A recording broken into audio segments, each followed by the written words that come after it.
आस्था की डुबकी लगाने के लिए श्रद्धालुओं का रेला प्रयाग संगम की धरती पर उमड़ रहा है।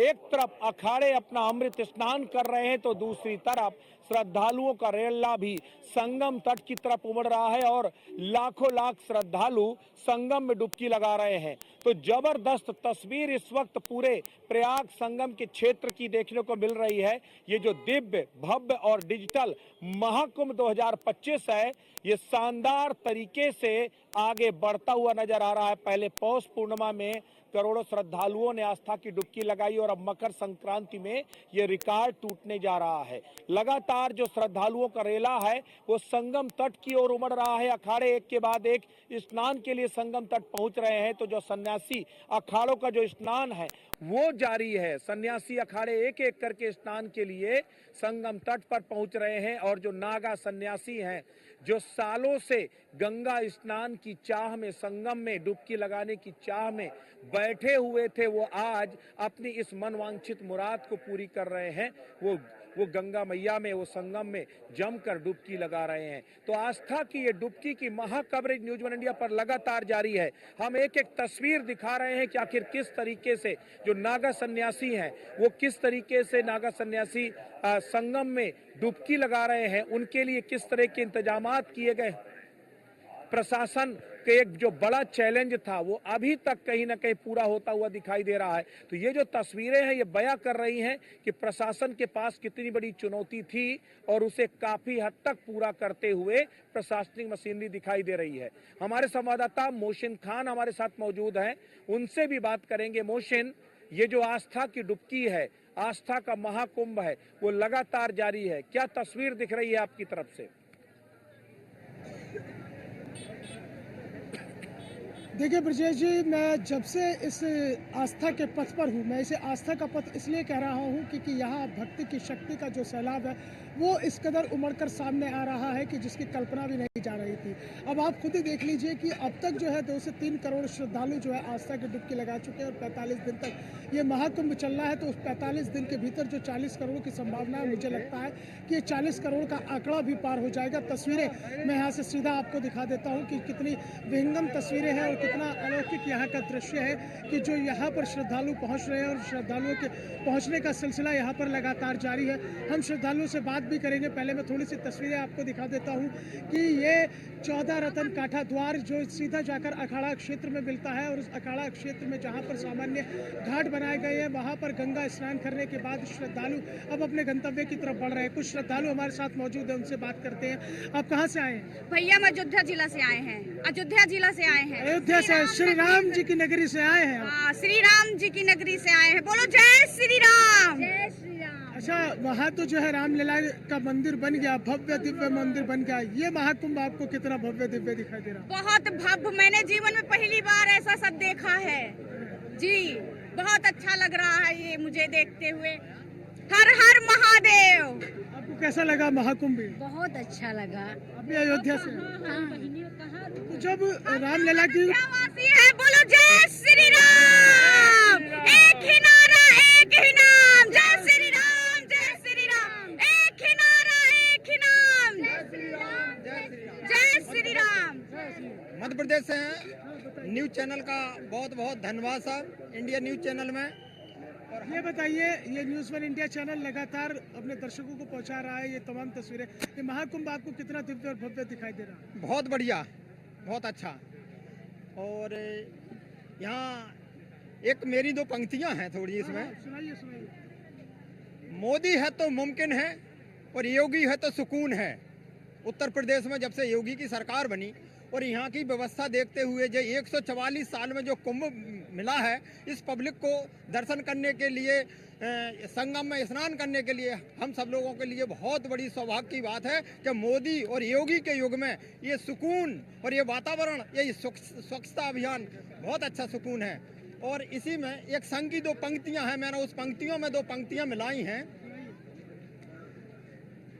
कि जागो तो एक बार हिंदू जागो तो, जागो तो एक बार हिंदू जागो तो, जागे थे मोदी प्यारे, धारा 370 हट गई, मंदिर बना आलीशान, हिंदू जागो तो एक बार हिंदू जागो तो। बहुत सुंदर, बहुत अच्छी आपकी पंक्तियां हैं। देखिए, सनातन धर्म और सनातन क्या है उस सोच को इनकी पंक्तियों ने पूरी तरह से दर्शाया और बताया कि सनातन क्या है और सनातन की सोच क्या है। सनातन की सोच दरअसल यह है कि सनातन एक समाज है और वो समाज की समझता है, समाज को सोचता है, समाज को जीता है, तो इसलिए सनातन को सामाजिक प्राणी कहा जाता है। और अगर कोई किसी विशेष समुदाय की बात करता है तो उसे आप सामुदायिक प्राणी कह सकते हैं, क्योंकि वो एक समुदाय की बात करके चल रहा है। मोहसिन, सबसे बड़ी बात ये है, देखिए मोहसिन, सबसे बड़ी बात यह है कि जिस तरीके से अलग अलग रंग आपको इस महाकुंभ में देखने को मिल रहे हैं वो अपने आप में लाजवाब है। आप किसी के विचारों पर मत जाइए, आप किसी के जो है भावनाओं पर मत जाइए, लेकिन सबकी मिलाकर के अगर आप तस्वीर देखेंगे तो एक कैनवस में एक रंग बिरंगी तस्वीर उभरती है। कोई आक्रोश भी यहाँ पर है, खुशी भी यहाँ पर है, गर्व भी यहाँ पर है, आध्यात्म भी यहाँ पर है, सनातन भी यहाँ पर भी है, सत्य भी यहाँ पर भी है, विचार विमर्श भी यहाँ पर है, सब कुछ है। तो ये जो महाकुंभ है ना, वो एक ऐसे कैनवस पर उभरी हुई तस्वीरें हैं जो मिलकर के एक सतरंगी चित्रण करते हैं और वो चित्रण बेहद खूबसूरत है। यही इस महाकुंभ का अपना महत्व है। इस महाकुंभ में कहते हैं ये जो है, आप सोचिए, एक डाइवर्सिटी विद यूनिटी, वो अपने आप में एक बड़ी बात है। विविधता में जो एकता है वो इसकी स्ट्रेंथ है। आप देखिए, दक्षिण की भाषा अलग है, दक्षिण का कल्चर अलग है, उत्तर का कल्चर अलग है, पूरब का अलग, पश्चिम का अलग है, लेकिन यहाँ पर आकर के सारे कल्चर एक साथ आत्मसात कर लेते हैं। यानी आप कहीं के भी होइए, और सोचिए, अभी आप हिंदुस्तान में आप 4 कोनों की बात करते हैं, दुनिया के तमाम मुल्कों पर चले जाइए, जो पश्चिमी जो विदेश का पश्चिमी कोना है, पश्चिमी सभ्यता है, वो यहाँ आकर के दंडवत होती है। उन्हें कहते हैं peace of mind. Peace of mind आपको कहाँ मिलता है? गंगा की गोद में आपको पीस ऑफ माइंड मिलता है, संतों के अखाड़ों में विदेशियों को पीस ऑफ माइंड मिलता है। तो दरअसल ये जो पीस ऑफ माइंड है ये अपने आप में बेहद जरूरी है। और मोक्ष कुछ नहीं है, जिस दिन आपके दिमाग में, आपके अंतर्मन में पूरी तरीके से शांति आ जाएगी, आपके अंतर्मन में अगर जो है संतुष्टि का भाव आ जाएगा, आपके अंतर्मन में अगर जो है आपको दैविक दैहिक और इन सारी जो है जो भी बाधाएं हैं इसका निर्मूल कर लेंगे, तो ये सब मिलाकर के ही मोक्ष बनता है। मोक्ष ये है, आप माया मोह से परे हो जाइए, आप किसी भी दुख और त्रास से परे हो जाइए, यही तो मोक्ष है। तो जो विदेशी यहाँ पर आते हैं वो यहाँ पर आकर के इसी रूप में जो है, इसी रूप में अपने आप को परिलक्षित करते हैं। जो है उन्हें पीस ऑफ माइंड चाहिए और पीस ऑफ माइंड के लिए वो यहाँ पर आते हैं और यहाँ आकर के जो है वो यहाँ पर आकर के सुकून और शांति पाते हैं। यही सबसे बड़ी सनातन की ताकत है कि दुनिया का कोई भी धर्म हो, कोई भी मजहब हो, कोई भी संप्रदाय हो, लेकिन यहाँ आकर के वो एक हो जाता है और बस एक चीज कि मन की शांति और मन की शक्ति, और उसके सिवा कुछ और नहीं बचता। तो यही महाकुंभ है, यही दिव्य भव्य डिजिटल महाकुंभ का अपना जो है यही महात्म है। और इसी भाव के साथ यहाँ पर अलग अलग मत, अलग अलग संप्रदाय, अलग अलग पंथ, अलग अलग मजहब के लोग यहाँ पर आते हैं और सामाजिक समरसता की तस्वीर पेश करते हैं।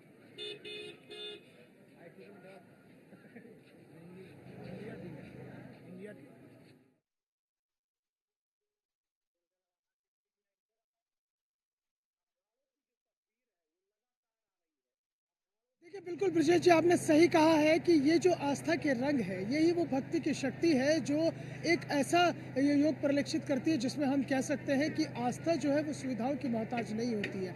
आस्था, अध्यात्म और आधुनिकता और अर्थव्यवस्था का अगर समागम है तो वो महाकुंभ 2025 है।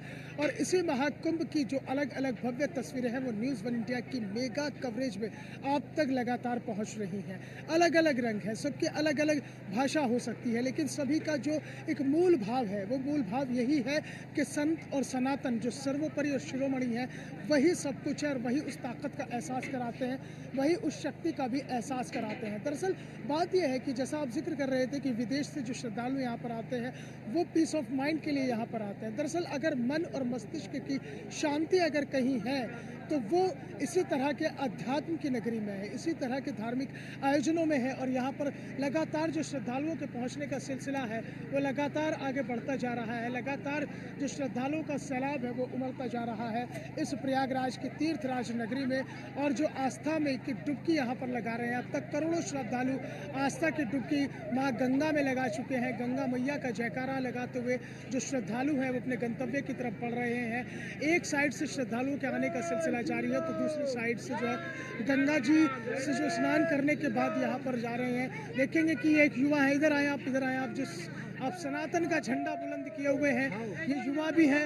कहाँ से आए आप? इधर आए, झांसी से आए, रानी लक्ष्मीबाई की धरती से। थोड़ा सा पीछे ये बताइए, आजकल का जो यूथ है, आजकल का जो युवा है, वो तो बड़ा कहीं रील्स बना रहा है, कहीं मीम्स बना रहा है, आप सनातन का झंडा उठाए हैं, यानी कि युवा संस्कारों के साथ जुड़ेगा। युवा संस्कारों के साथ जुड़ेगा। जो जितने युवा है जुड़े हुए संस्कारों का। बोलिए जय श्री राम, गंगा मैया की। आप कहाँ से आए? झांसी से। क्या कहेंगे, जो महाकुंभ में आप पहुंचे, स्नान हो गया? हाँ, हो गया। हाँ, स्नान। देखिए ब्रजेश जी, कितना उत्साह है यहाँ पर जो श्रद्धालु है, कि हमें भी अब यहाँ से निकलना बड़ा मुश्किल हो रहा है, क्योंकि लगातार जो आस्था का सैलाब है, जो श्रद्धालु लगातार यहाँ पर उमड़ रहे हैं। आप थोड़ा सा आगे जाए ताकि मैं और श्रद्धालुओं से बात करूँ। बहुत अच्छा, बहुत शुभकामनाएं आपको इस आस्था के महाकुंभ में डुबकी लगाई आपने, और यहाँ पर जो है गंगा का स्नान किया। आप कहाँ से आए? कहाँ से आए? हम लोग मैं रीवा से आए। रीवा। अच्छा, कैसा लगा? बहुत अच्छा, बहुत अच्छा। इधर देख के कैसा लगा ये महाकुंभ, और महाकुंभ की जो तैयारियां कितनी अच्छी लगी? बहुत अच्छा लगा। बहुत अच्छी व्यवस्था है, पहले से काफी ज्यादा व्यवस्था की गई है। तो आजकल का जो युवा है वो भी अब सनातन को पहचानने लगा। पहले इस तरह की हमें तस्वीरें नहीं दिखती थी। बिल्कुल, हमारे ऐसे ही महाकुंभ जैसे तैयारी को आज के युवा देख के समझने लगे हैं कि आज भी मतलब भगवान का अस्तित्व है और मानने लगे हैं उन्हें। तो देर से माने लेकिन मान गए अब। जी, बिल्कुल बिल्कुल, बहुत अच्छा है। और सबसे बड़ी बात यह है कि धर्म की पल पल, एक एक पग में इसकी व्यवस्था सुपर है, और सब कुछ बहुत अच्छा है। देखने के बहुत अच्छा लगा स्नान करके। ठीक। तो देखिए, जो आस्था और अध्यात्म के यहाँ दर्शन हो रहे हैं, उसके साथ साथ यहाँ पर जो जयकारा है वो मुख्यमंत्री योगी आदित्यनाथ और प्रधानमंत्री नरेंद्र मोदी का भी यहाँ पर जयकारा है, क्योंकि दोनों को ही यहाँ पर जो श्रद्धालु हैं वो ये मान रहे हैं। कोई कह रहा है कि अवतार है, कोई कह रहा है कि इनकी तरह से कोई व्यवस्था नहीं कर सकता है, और हो भी क्यों ना। अब देखिए ना कि जहाँ 40 करोड़ से ज़्यादा की जो है पॉपुलेशन एक एरिया में बस रही है, जहाँ महाकुंभ में 40 करोड़ से ज़्यादा श्रद्धालु पहुँच रहे हैं, तो वहाँ इतना बड़ा आयोजन के लिए उसकी तैयारियाँ करना, उसे धरातल पर उतारना कोई छोटा मोटा काम नहीं होता है, कोई एक दिन का काम नहीं होता। पिछले तकरीबन 1 साल से सारी तैयारियां चल रही थी, और सबसे बड़ी बात यह है कि मुख्यमंत्री योगी आदित्यनाथ खुद इन तैयारियों का जायजा ले रहे थे और पल पल की वो मॉनिटरिंग कर रहे थे। यही वजह थी कि महाकुंभ शुरू होने से पहले मुख्यमंत्री योगी आदित्यनाथ ने प्रयागराज का 1 बार नहीं, 2 बार नहीं, 3 बार नहीं, 4 बार नहीं, बल्कि 7 बार उन्होंने लगातार दौरा किया है। और 13 जनवरी से पहले तो उन्होंने 2 दिवसीय यहाँ पर दौरा किया। एक एक तैयारियों की उन्होंने खुद से समीक्षा की और उसे फिर ग्राउंड जीरो पर उतारा है। और आज भी मुख्यमंत्री योगी आदित्यनाथ ने मकर संक्रांति की जो है शुभकामनाएं दी है, और मकर संक्रांति की शुभकामनाएं देने के साथ साथ उन्होंने ये भी कहा है कि जो उत्तर प्रदेश बदल रहा है, उत्तम प्रदेश बन रहा है, उस उत्तर प्रदेश की दिशा और दशा को बदलने का काम जो है तमाम इस तरह के धार्मिक आयोजनों के साथ साथ हो रहा है। और विकास की नई ऊंचाइयों को छूता हुआ जो उत्तर प्रदेश है, उसमें महाकुंभ 2025 एक मील का पत्थर साबित होगा। इसमें कोई शक और शुबा नहीं होना चाहिए, क्योंकि देखिए, जहाँ आस्था है वहाँ अध्यात्म है, अध्यात्म है तो आधुनिकता है, आधुनिकता है तो अर्थव्यवस्था है। ये जो मिलके चल रहा है, ये निश्चित तौर से एक अखंड उत्तर प्रदेश की एक तस्वीर को रख रहा है, अखंड उत्तर प्रदेश की नींव को रख रहा है। और वो अखंड उत्तर प्रदेश की जो नींव है, उसके जरिए जो है तस्वीरें सामने आती चली जाएंगी, कि उन तस्वीरों के बाद में जिस तरह से हालात बनेंगे, वो हालात सबके सामने होंगे। एक बात और बड़ी महत्वपूर्ण हो जाती है इस महाकुंभ 2025 में, क्योंकि मकर संक्रांति पर अमृत स्नान से जो है आज हुआ है, जिसमें अखाड़ों ने स्नान किया है। 13 जनवरी को पौष पूर्णिमा से जो है महाकुंभ की शुरुआत हो गई थी, लेकिन 14 जनवरी मकर संक्रांति पर स्नान करना बहुत ही पुण्य माना जाता है, क्योंकि इस दिन सूर्य जो है, सूर्य देव मकर राशि में प्रवेश करते हैं और मकर संक्रांति पर एक पुण्यदायी योग बनता है, और उसी योग में स्नान और दान करना दोनों ही पुण्य माना जाता है। और ऐसा भी कहा जाता है कि इस दिन पवित्र नदियों में स्नान करना चाहिए। अगर आप पवित्र नदियों में नहीं पहुंच पा रहे हैं तो फिर आप अपने घर पर ही गंगा जल के अंदर पानी डाल लें, या पानी के अंदर थोड़ा सा गंगा जल डाल लें, और उसके बाद स्नान करें, साफ सुथरे कपड़े पहने, पूजा अर्चना करें। और इस दिन जो है काले तिल का जो है वितरण करना भी बड़ा शुभ माना जाता है कि काले तिल का वितरण करना चाहिए। इसके साथ ही साथ जो खिचड़ी का एक इस तरह से यहाँ पर भोग लगाया जाता है। तो कुल मिलाकर मकर संक्रांति, इसके बाद 2 और अमृत स्नान होने हैं। दूसरा अमृत स्नान जो है वो 29 जनवरी को मौनी अमावस्या के दिन हो। उस दिन मौनी अमावस्या है और ये संभावना है कि मौनी अमावस्या पर 6 से 7 करोड़ श्रद्धालु यहाँ पर गंगा में आस्था की डुबकी लगा सकते हैं। और इसके अलावा 3 फरवरी जब बसंत पंचमी होगी तो अमृत स्नान होगा, जबकि 3 विशेष स्नान होंगे। एक विशेष स्नान 13 जनवरी को हो चुका है पौष पूर्णिमा पर, और दूसरा जो विशेष स्नान है वो 12 फरवरी को माघ पूर्णिमा पर होगा। 26 फरवरी को महाशिवरात्रि पर तीसरा विशेष स्नान होगा। 6 पूरे स्नान होंगे और इन स्नानों पर हेलीकॉप्टर से पुष्प चाहूंगा इस वक्त की बड़ी ब्रेकिंग है। महाकुंभ का पहला अमृत स्नान जारी है और जो श्रद्धालुओं का रेला इस अमृत स्नान के लिए और यहाँ आस्था का जो संगम स्थली है यहाँ पर उमड़ रहा है। और अब तक 1 करोड़ से ज्यादा लोग सुबह 8 बजे तक ही स्नान कर चुके थे। ये अपने आप में आश्चर्य कर देने वाली बात है कि 1 करोड़ से ज्यादा लोगों ने, श्रद्धालुओं ने सुबह 8 बजे तक ही आस्था की डुबकी लगा ली है। इस बार के महाकुंभ में 6 बड़े स्नान होंगे।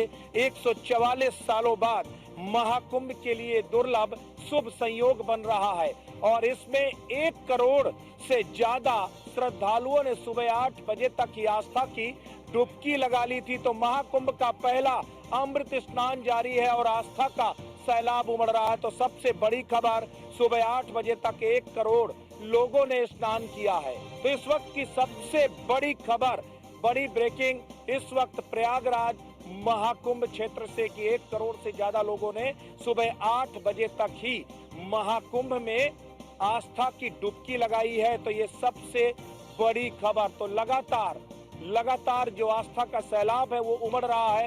श्रद्धालुओं का रेड़ा संगम तट की तरफ जा रहा है और ये जो श्रद्धालु हैं वो पूरी तरीके से आस्था भक्ति से सराबोर नजर आ रहे हैं। मौसम का मिजाज जरूर बिगड़ता नजर आ रहा है, लेकिन खराब मौसम भी आस्था में खलल नहीं डाल पा रहा। और लगातार एक तरफ जो साधु संत और सन्यासी हैं, नागा सन्यासी हैं, वो पूरे लाव लश्कर के साथ संगम स्नान के लिए पहुंचे हैं, संगम में डुबकी लगाने के लिए पहुंचे हैं। तो दूसरी तरफ आपके जो श्रद्धालु है वो स्नान कर रहे हैं। और जो टीवी स्क्रीन पर हम लगातार तस्वीरें दिखा रहे हैं वो जूना अखाड़ा इस वक्त स्नान के लिए पहुंच रहा है। और जूना अखाड़ा जो 13 अखाड़ों में सबसे बड़ा अखाड़ा है वो जूना अखाड़ा है।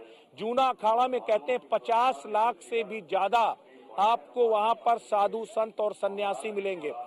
सबसे ज्यादा महंत, सबसे ज्यादा श्री महंत आपको जूना अखाड़े में मिलेंगे। और जूना अखाड़ा के आचार्य महामंडलेश्वर है अवधेशानंद गिरी जी। और जबरदस्त जो क्राउड, सबसे ज्यादा सबसे बड़ा अखाड़ा जूना अखाड़ा। और जूना अखाड़ा के साथ जो है आह्वाहन अखाड़ा और अग्नि अखाड़ा भी स्नान करते हैं। और इसी के साथ जो सबका सेंटर ऑफ अट्रैक्शन होगा वो होगा किन्नर अखाड़ों का स्नान, क्योंकि किन्नर अखाड़े में जूना अखाड़े के साथ ही किन्नर अखाड़े का स्नान होता है। और आचार्य महामंडलेश्वर लक्ष्मी नारायण त्रिपाठी के नेतृत्व में जो किन्नर अखाड़ा है वो जूना अखाड़ा के साथ मिल करके अमृत स्नान करेगा। तो ये जो तस्वीर है वो अपने आप में बेहद अहम है। अखाड़े जो एक एक करके स्नान कर रहे हैं, ये आखिरी सन्यासी अखाड़ों का जत्था है जो इस वक्त अमृत स्नान के लिए गया है। क्योंकि जब अब जूना अखाड़ा, इसके आह्वान अखाड़ा, अग्नि अखाड़ा और किन्नर अखाड़ा स्नान कर लेंगे, उसके बाद बैरागी अखाड़ों की शुरुआत होगी। और बैरागी अखाड़ों में 3 बैरागी अखाड़े स्नान करेंगे एक एक करके, और उसके बाद उदासीन अखाड़ों का मौका आएगा। तो कुल मिलाकर के जो 13 अखाड़े हैं वो बारी बारी से स्नान करेंगे। और ये जो स्नान का क्रम है ये शाम तक चलेगा। तो लगातार जो आस्था का सैलाब है वो उमड़ रहा है। संगम स्थली में लगातार जो श्रद्धालुओं का रेला है वो उमड़ रहा है। और श्रद्धालु एक एक करके जो है यहाँ जत्थों के साथ संगम नगरी में पहुंच रहे हैं, आस्था की डुबकी लगा रहे हैं। एक तरफ साधु संत और सन्यासी और दूसरी तरफ सन्यासियों की चरण रज लेने के लिए श्रद्धालुओं का रेला। वो अद्भुत और विहंगम दृश्य है इस समय मकर संक्रांति के अवसर हर तरफ हर तरफ गंगा मैया की जय जयकार हो रही है। हर तरफ जो तस्वीरें हैं वो तस्वीरें, आप कोई भी तस्वीर लीजिए, आपको आस्था से सराबोर श्रद्धालुओं की तस्वीर, नागा सन्यासियों की तस्वीर, आपको वो सनातनी तस्वीर आपको नजर आएगी, वो श्रद्धा से ओतप्रोत तस्वीर नजर आएगी कि जो भी देखे वो मंत्रमुग्ध हो जाए। इस तस्वीर को देखकर टीवी स्क्रीन पर हम लगातार मल्टी स्क्रीन पर जो तस्वीरें दिखा रहे हैं वो तस्वीरें देख करके आपको इस महाकुंभ की भव्यता का अंदाजा लग जाएगा कि आखिर ये महाकुंभ कितना भव्य है, कितना ये अद्भुत है और कितना दिव्य है। इस बार का महाकुंभ दिव्य और भव्य तो है ही है, लेकिन इस बार का महाकुंभ डिजिटल भी है।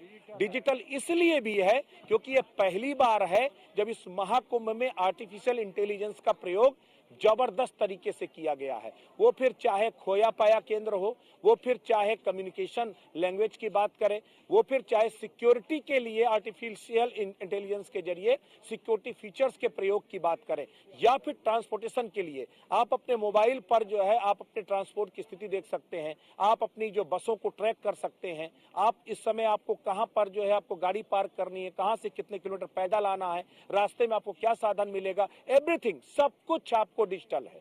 तो ये डिजिटल दिव्य और भव्य महाकुंभ है जिसका आयोजन हो रहा है। और ये जो तस्वीरें हैं मंत्रमुग्ध कर देने वाली तस्वीरें, धन्यवाद देंगे। ये सबसे बड़ी बात है, ये जो तस्वीरें हैं वो तस्वीरें बेहद शानदार हैं। एक एक तस्वीर इस भव्यता की गवाही देते हैं। तो ये जो तस्वीरें हैं ये अपने आप में लाजवाब है। हमारी कई संवाददाता अलग अलग जगह पर मौजूद हैं, चप्पे चप्पे पर न्यूज वन इंडिया की टीम मौजूद है और एक एक संवाददाता अपनी एक अलग नई तस्वीर आस्था की दिखा रहा है और बता रहा है कि आखिर ये दिव्य भव्य जो महाकुंभ है, मकर संक्रांति का जो भव्य दिव्य स्नान हो रहा है उसकी तस्वीर कैसी है। मोहसिन हमारे साथ जुड़े हैं। मोहसिन, जरा तस्वीर दिखाइए और बताइए कि आखिर कैसा है इस महाकुंभ का नजारा। देखिए बिल्कुल ब्रजेश जी, मैं सीधा अपने दर्शकों को तस्वीरें दिखा देता हूं कि ये महाकुंभ कितना भव्य, दिव्य, डिजिटल और सुरक्षित है, क्योंकि उसे बताने की ज़रूरत नहीं है। तस्वीरें खुद बयां कर रही हैं कि यहाँ पर जिस तरह से आस्था और श्रद्धा का सैलाब उमड़ कर आ रहा है वो अपने आप में ये बताता है कि ये महाकुंभ कितना भव्य और दिव्य है और कितनी दिव्यता को ये महाकुंभ बिखेरे हुए है। दरअसल इस महाकुंभ की सबसे बड़ी खासियत ये भी है कि इस महाकुंभ में जो है 144 साल बाद ये पुण्य योग बन रहा है और पूर्ण महाकुंभ होने जा रहा है। तो कुल मिलाकर जिस तरह से देखेंगे कि यहाँ श्रद्धालु न केवल देश के कोने कोने से यहाँ पर पहुँचे हैं बल्कि विदेशों से भी यहाँ मेहमान पहुँच रहे हैं और यहाँ पर नेपाल से जो श्रद्धालुओं का एक सैलाब उमड़कर सामने आया है वो आप देखेंगे तस्वीरों में कि नेपाल से भी यहाँ पर जो श्रद्धालु पहुँचे हैं और वो यहाँ पर एक पूरे भक्ति रस में सराबोर हैं और लगातार यहाँ पर उनके पहुँचने का सिलसिला है। उनसे हम सीधा बात करेंगे और उनसे जानने की कोशिश करेंगे कि किस तरह से जो यहाँ पर श्रद्धालु हैं वो यहाँ पर पहुँचे हैं और यहाँ पर पहुँचने के बाद में वो इस महाकुंभ को लेकर क्या कहेंगे। हम सीधे लाइव तस्वीरें दिखा रहे हैं अपने दर्शकों को कि नेपाल से यहाँ पर जो वो श्रद्धालु पहुँचे हैं उनसे हम सीधा बात करेंगे और उनसे जानेंगे कि जिस तरह से महाकुंभ है उस महाकुंभ को लेकर वो क्या कहेंगे और क्या उनके मन के भाव है। ये बताइएगा कि आप नेपाल से यहाँ पर पहुँचे हैं कि किस तरह से आप यहाँ का ये भव्य कुंभ देख रहे हैं। हमने और सब बढ़िया देखा है। एक यहाँ का व्यवस्थापन का कमजोरी है कि अथवा सरकार का कमजोरी है कि हनुमान। देखिए मुझे मैं समझ रहा हूँ। मुझे ये बताइए कि यहाँ पर गंगा में स्नान किया आपने? किया। कैसा लगा स्नान? बहुत बढ़िया लगा। माँ गंगा में डुबकी लगाई आपने? हाँ, एकदम डुबकी लगाया। मोहसिन, ये जो आस्था का महाकुंभ है, जो महाकवरेज है, ये चूंकि लगातार जारी रहेगी, लेकिन इस वक्त एक छोटे से ब्रेक का मौका है और ब्रेक के बाद फिर वापस लौटेंगे और जानेंगे कि इस आस्था के महाकुंभ की महा तस्वीर क्या है।